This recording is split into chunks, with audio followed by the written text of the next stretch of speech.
Hello, it's Friday the 29th. I'm FxPlew. It's a rather miserable morning in Sofia, so I'm under the Ascent branded brolly.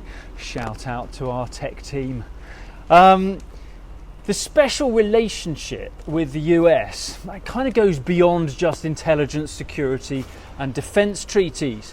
While the Royals, High Tea and no doubt Downton Abbey have a certain draw for our friends across the pond, the Yanks are also pretty keen on British pharma and chemical exports too, and that might leave the UK a little exposed to Trump's tariffs. 42% of AstraZeneca sales are to the US. Indeed, market research by McKinsey puts the US as the number one market for 9 out of 15 categories of British exports.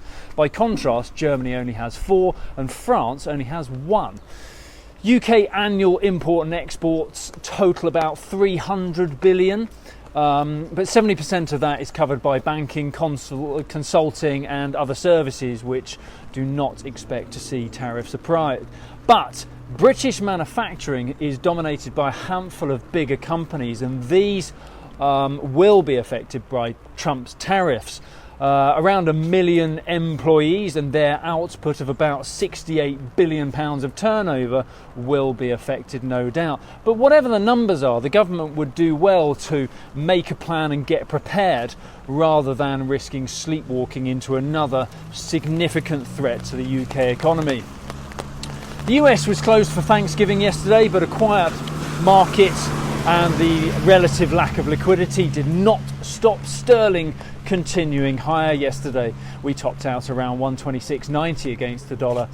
And over in the US, Trump will inherit a fairly healthy economy when he takes office in January, but he'll do well to tackle the US debt mountain, where China holds, give or take, around $1 trillion dollars worth of US Treasury Secretary. Any shift in demand that means the US would need to pay more to borrow, it's a fairly scary prospect.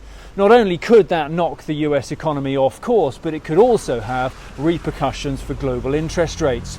Perhaps we should all live in hope that that's all part of the idea behind Elon's involvement with Doge.